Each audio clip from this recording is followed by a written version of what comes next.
Hello friends, welcome my channel. আজকে আমি বানাবো নবরত্ন পোলাও বানানোর জন্য দেখুন এখানে নিয়েছি আমি গাজর, নিয়েছি ফুলকপি, নিয়েছি বিন, নিয়েছি আমি এখানে ক্যাপসিকাম কুচি, নিয়েছি এখানে কাঁচা লঙ্কা কুচি, আর নেবো আমি পেঁয়াজ কুচি, পনির, আর নিয়ে নেবো চালটা আমরা ভিজিয়ে রেখেছি। চালটা আমি আপনাদের দেখিয়ে দিচ্ছি। দেখুন চালটা আমি 10 থেকে 15 মিনিট আগে খুব ভালোভাবে ধুয়ে নিয়ে এটাকে ভিজিয়ে দিয়েছি। আর সবজিগুলো ভেজে নিতে আমাদের কিন্তু চালটা 40 মিনিট মতো ভেজানো হয়ে যাবে। চালটা আমাদের যদি আধ ঘন্টা থেকে 40 মিনিট ভিজিয়ে রাখি তাহলে কিন্তু চালটা খুব সুন্দর লম্বা হবে, যার জন্য আমি এটাকে ভিজিয়ে রেখেছি। নিয়েছি আমি আলু, এইরকম চৌকো করে কেটে নিয়েছি আলুটাকেও। তো আলুটাকে আমি ধুয়ে নিয়েছি। এখন গ্যাসের ফ্লেম অন করে নেব। গ্যাসের ফ্লেম অন করে নিয়ে প্রথমে আমরা পনিরটাকে কেটে নিয়েছি, পনিরটাকে ভেজে নেব।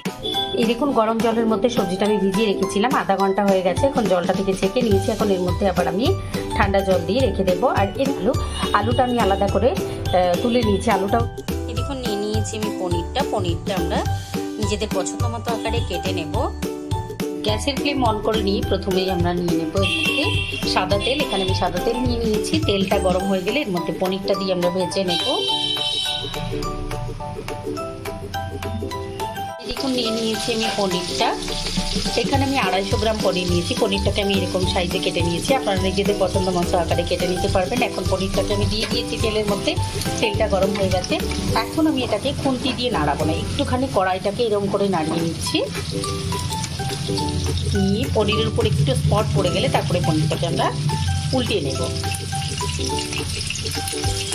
পনিরটাকে আমি উল্টে নিয়েছি। এখন আমি উল্টে 2 মিনিট রেখে দিয়েছিলাম। এবার আমি তুলে নিচ্ছি পনিরটাকে। পনিরটা ভেজে তুলে নেওয়ার পরে ওই তেলের মধ্যে দিয়ে দিচ্ছি আমি 3টে ছোটো এলাচ, 2 টুকরো দারচিনি, আর 3-4 টুকরো লবঙ্গ দিয়ে দিলাম আমি। দিয়ে এটাকে একটু ফাটতে দেবো। মশলাগুলো যখন একটুখানি সুন্দর গন্ধ বেরিয়ে যাচ্ছে, খুব সুন্দরভাবে ফেটে গেছে, এখন এর মধ্যে দিয়ে দিচ্ছি আমি একটা বড় মাপের পেঁয়াজ আমি কুচিয়ে রেখেছি।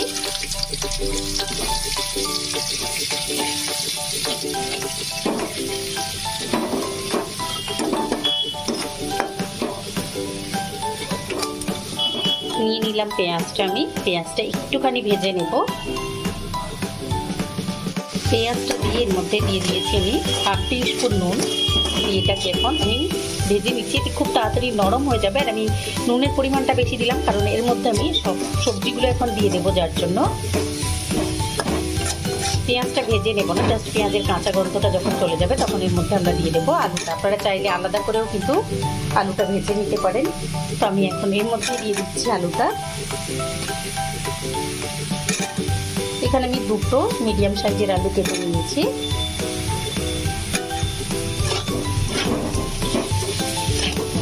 আর দিয়ে দেবো আমি গাজরটা। আলুটা দেওয়ার পরেই আমি দিয়ে দিলাম এর মধ্যে গাজরটা। এখানে একটা বড় সাইজের গাজর আমি নিয়েছি। গাজরটাও একটু টেন্ডার হতে সময় লাগে, যার জন্য আমি গাজরটা এই সময় নিয়ে নিলাম। এবারে মিডিয়াম ফ্লেমে এটাকে আমি একটুখানি ভেজে নেব। গাজরটা দেওয়ার পরে 1.5 মিনিট থেকে 2 মিনিট মতো আমি এটাকে ভেজে নিয়েছি। এবার এটা যেহেতু আমার চন্দ্রমুখী আলু, খুব তাড়াতাড়ি সেদ্ধ হয়ে যাবে আর গাজরটাও নরম হয়ে আসবে যখন, তখন এর মধ্যে আমরা বাকি সবজিগুলো অ্যাড করব। তো আমি এখন দিয়ে দিচ্ছি এর মধ্যে ফুলকপিটা আমি একটু গরম জলের মধ্যে দিয়ে ধুয়ে নিয়েছি। খুব অল্প পরিমাণেই দিয়েছি আমি ফুলকপিটা। মিনিট মতো ফুলকপিটা দেওয়ার পরে আমি এটাকে নাড়িয়ে নিয়েছি। ফুলকপিটার উপর যখন একটা স্পট পড়বে তখন আমরা এর মধ্যে চালটা অ্যাড করবো। তো ফুলকপিটা দেওয়ার পরে আমরা 2 মিনিট যেহেতু নাড়িয়ে নিয়েছি, এখন এর মধ্যে দিয়ে দেবো আমরা বিনটা দিয়ে খুব বেশি সময় কিন্তু আমরা নাড়াচাড়া করবো না। এইবারে দিয়ে দিলাম আমি বিনটা আর কাঁচা লঙ্কা কুচিটা। আমি ক্যাপসিকামটা একদম সবার লাস্টে অ্যাড করব।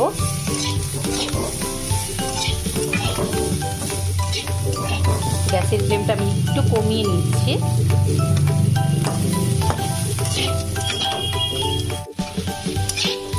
দেখুন এটাকে আমি নাড়িয়ে নিচ্ছি। দেখুন সবজিগুলো দেখে বোঝা যাচ্ছে পেঁয়াজগুলো আমাদের একটুখানি লালচে হয়ে এসছে, সবজিগুলোও টেন্ডার হয়ে এসছে। তো এখন আমি এর মধ্যে দিয়ে দেব গুঁড়ো মশলাগুলো। দিয়ে দিচ্ছি এর মধ্যে আমি জিরে গুঁড়ো আর গোলমরিচ গুঁড়ো।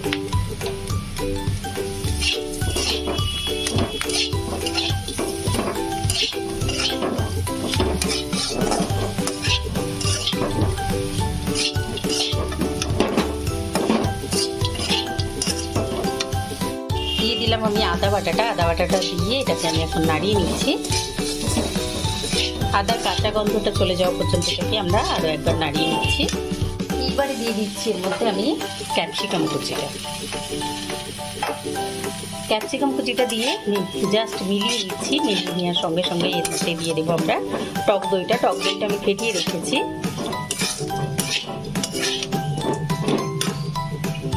এই দেখুন টক দইটা নিয়ে একটা বোলের মধ্যে আমি ফেটিয়ে রেখেছি, তো দিয়ে দিলাম টক দইটা।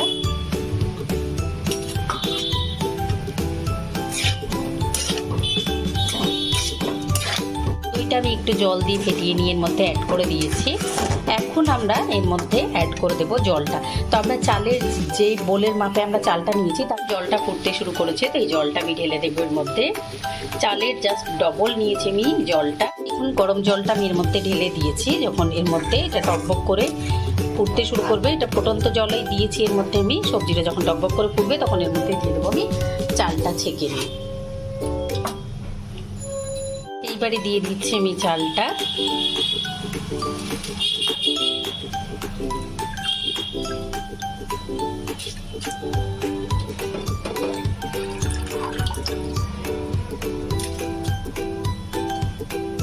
দিয়ে দিলাম পুরো চালটা আমি। এই দেখুন আমি গ্যাসের ফ্লেম অন করে নিয়েছি। এখানে আরেকটা কড়াই দিয়ে নিয়েছি পাশের গ্যাসে। নিয়ে আমি এই দেখুন আমি নিয়েছি গাওয়া ঘিটা আমি নিয়ে নিয়েছি 2 টেবিল স্পুন। নিয়ে এর মধ্যে এখন দিয়ে দেবো আমি একটুখানি মৌরি আর সাজিরে নিয়েছি আমি। এটা একটুখানি সুন্দর গন্ধ বেরিয়ে গেলে এর মধ্যে দিয়ে দেবো আমরা কাজুটা। আপনারা চাইলে কিন্তু সেম কড়াইতে প্রথমে ভেজে নিতে পারেন, কাজু কিশমিশটা নিয়ে অ্যাড করতে পারেন। আমি এখন নিচ্ছি, এখন কাজুটা দিয়ে আমি একটুখানি ভেজে নিচ্ছি। ভেজে নিয়ে এর মধ্যে দিয়ে দেবো আমি কিশমিশটা।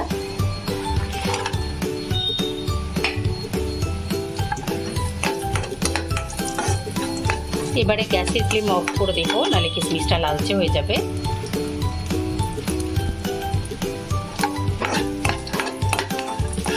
দেখুন কিশমিশটা দিয়েও আমি ভেজে নিয়েছি। এখন আমি এটা অ্যাড করে দেবো চালের। দেখুন এটা টকবক করে ফুটছে, এটা কিন্তু আমার হাই ফ্লেমে দেওয়া আছে। এখন আমি এর মধ্যে ভাজা কাজু কিশমিশ আর জিরে মৌরি ফোড়নটা পুরোটা অ্যাড করে দিলাম। কড়াইটা তুলে আমরা এর মধ্যে অ্যাড করে দেবো, ঢেলে দেবো পুরোটা। ঢেলে দিয়েছি আমরা কাজু কিশমিশের পুরো ঘিটা এর মধ্যে কড়াইটা নিয়ে। এখন আমি গ্যাসের ফ্লেমটা কমিয়ে দিয়ে এটাকে মিলিয়ে দেবো। প্রথমে আমরা মিলিয়ে দিয়ে এর মধ্যে দিয়ে দিচ্ছি আর একটু নুন, চিনি আর গরম মশলার গুঁড়ো দিয়ে এটাকে এখন ঢাকা দিয়ে রেখে দেবো দমে। দেখুন আপনারা নিশ্চয়ই দেখতে পাচ্ছেন আমি দিয়ে দিয়েছি গরম মশলার গুঁড়োটা, দিয়ে দিয়েছি চিনি, নুনটা। এখন আমি এটাকে আরেকবার খুব ভালোভাবে মিলিয়ে নেব হালকা হাতে, নাহলে চালগুলো কিন্তু ভেঙে যাবে। তো এটাকে মিলিয়ে নিয়েছি হালকা হাতে। উপর থেকে এর মধ্যে দিয়ে দেবো আরও 1 টিস্পুন মতো ঘি দিয়ে এটাকে ঢাকা দিয়ে রেখে দেবো দমে দিয়ে। এখন 5 থেকে 7 মিনিট দমে রেখে দেবো। ফুটে গেছে টকবক করে। এখন এর মধ্যে আমরা অ্যাড করে দেবো পনিরের টুকরোগুলো।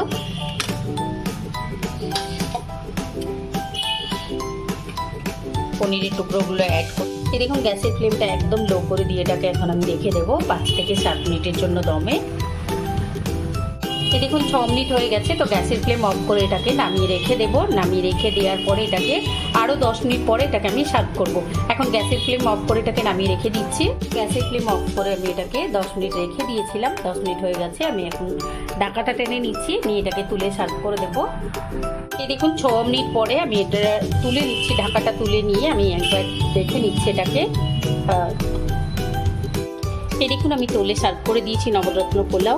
আমি চিকেন ভর্তার সঙ্গে সার্ভ করেছি। আপনারা চাইলে এটাকে আলুর দমের সঙ্গে সার্ভ করতে পারবেন, যে কোনো চিকেনের যে কোনো রেসিপির সঙ্গে সার্ভ করতে পারবেন। এটা খেতে খুবই ভালো লাগে, এমনিও কিন্তু এটা খেতে খুব ভালো লাগে। একটু যদি মিষ্টির পরিমাণটা বেশি বাড়িয়ে দেওয়া যায় তাহলে নর্মাল এমনি খেতে খুব ভালো লাগে। তা আপনারা অবশ্যই ট্রাই করবেন, কমেন্ট করে জানাবেন, লাইক করবেন, আমার চ্যানেলকে সাবস্ক্রাইব করবেন। Thank you. গ্যাসের ফ্লেম অফ করে আমি এটাকে 10 মিনিট রেখে দিয়েছিলাম। 10 মিনিট হয়ে গেছে, আমি এখন ঢাকাটা টেনে নিচ্ছি, নিয়ে এটাকে তুলে সার্ভ করে দেবো। দেখুন 6 মিনিট পরে আমি এটা তুলে নিচ্ছি। ঢাকাটা তুলে নিয়ে আমি একবার দেখে নিচ্ছি এটাকে। দেখুন গ্যাসের ফ্লেমটা একদম লো করে দিয়ে এটাকে এখন আমি রেখে দেবো 5 থেকে 7 মিনিটের জন্য দমে।